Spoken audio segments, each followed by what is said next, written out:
Hello বন্ধুরা, সবাইকে স্বাগত আমাদের প্রথম মিনি ব্লগে। তো আমরা চলে গেছিলাম আজ ফ্লেভার অফ রানাঘাট রেস্টুরেন্টে, যেটা কিনা রানাঘাটে অবস্থিত। আমরা গেছিলাম শান্তিপুর থেকে। তো শান্তিপুর থেকে যেহেতু রোড রাস্তা, সেক্ষেত্রে আমরা সবাই বাইকেই গেছিলাম, সবাই হেলমেট পরে গেছিলাম। Safe drive safe life. তো এই রাস্তাটা হচ্ছে আমাদের NH-12, যেটা শান্তিপুর থেকে ফুলিয়া, হবিবপুর, কাইনানপুর হয়ে আমরা রানাঘাটে পৌঁছই। তো এখন এই রাস্তাটা খুবই ভালো হওয়ার কারণে এটা আমাদের রানাঘাট ফ্লেভার অফ রানাঘাটে যেতে সময় লেগেছে মাত্র 20 মিনিট।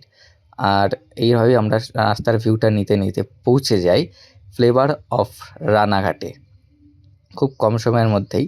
কিন্তু রাস্তাটা ভালো হওয়ার কারণে আমরা তাড়াতাড়ি পৌঁছাতে পারি। দেখতেই পাচ্ছ আমরা খুব আস্তেই আমরা চলে গেছিলাম গাড়িটা চালিয়ে, কিন্তু খুব কম টাইমের মধ্যে আমরা সেখানে পৌঁছে গেছিলাম।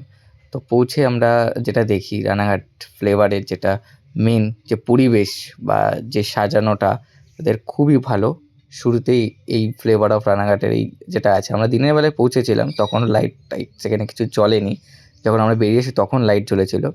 এই ভিউটা খুব সুন্দর ছিল, তোমরা অবশ্যই গিয়ে একবার দেখতে পারো। তো ওখানে যে রেস্টুরেন্টের ওপরে আমরা বসে খেয়েছিলাম, সেখান থেকে ভিউটা খুব সুন্দরই দেখছে, লাইটটা জ্বলতে শুরু করেছে। ওপর থেকে ভিউটা কিছুটা এরকম, তারা নৌকা করেছে, ওখানে বসে তোমরা খেতেও পারবে। তো আমরা এখানে কিছু অর্ডার করে সেখানে খেয়ে নিই। তো খাবার টেস্টটা খুব ভালো ছিল, এমনকি রিয়াকশান দেখে তোমরা বুঝতে পারছো। তো আমরা কিছু অর্ডার করি এবং খেয়ে দিয়ে সেখান থেকে আমরা কিন্তু খুব তাড়াতাড়ি বেরিয়ে পড়ি, কারণ ওখান থেকে আসতেও আমাদের টাইম লাগবে।